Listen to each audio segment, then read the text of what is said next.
Gusto pa ng Milwaukee Bucks na makabingwit ng isa pang star player para i-partner kay Damian Lillard at kay Giannis Antetokounmpo. Ito ay pagkatapos na kanilang ginawang available na sa trade market sina Chris Middleton, Bobby Portis and Pat Connaughton. Star player ang gustong makuha rito mga idol ng Milwaukee Bucks kung saan hindi nga ho basta-bastang malalaro itong sina Chris Middleton and Bobby Portis. Diyan pa lang sa dalawang ito, mga bigating player ito ng Milwaukee Bucks at meron itong ginagampanang mahalagang papel sa kanilang rotation. Ang paulit-ulit na pagkakaroon ng injury ay ang naging hudyat sa Milwaukee Bucks para i-trade na lamang itong si Chris Middleton. Samantalang si Bobby Portis naman ay solido pa rin sa kanyang numerong ibinibigay. Subalit, nais pa rin ng Milwaukee Bucks ng pagbabago sa kanilang kupunan. Ito ay pagkatapos na wala pa naman silang panalo laban sa Cleveland Cavaliers, Boston Celtics, and New York Knicks. Kaya dyan pa lang mga idol, yan lamang huy nangangahulugan na hindi pa sapat itong kanilang roster para ibangga sa mga karibal nila sa kanilang conference.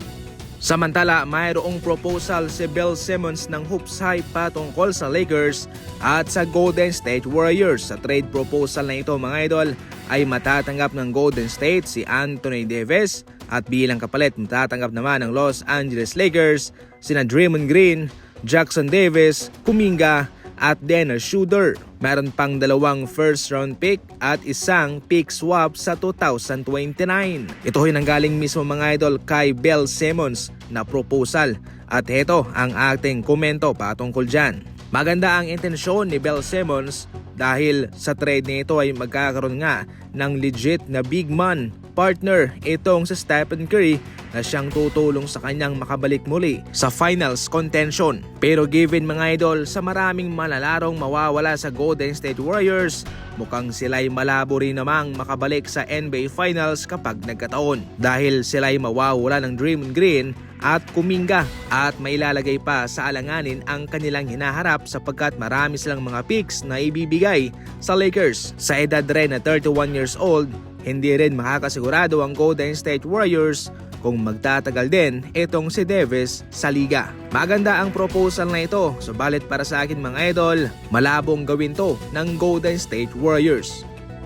Samantala ayon naman sa NBA Insider na si Michael Grange ng Sportsnet na sina Scottie Barnes lamang and Grady Dick ang untouchable sa kanilang kupunan ng Toronto Raptors. Ang kanilang subok na manlalaro na si Emmanuel Quickley ay hindi na nga ganon katulad nung dati pa na healthy.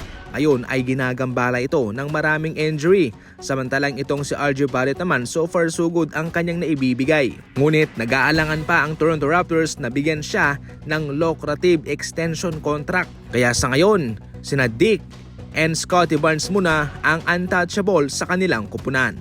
Yan lang muna sa ngayon. Maraming salamat po sa panonood.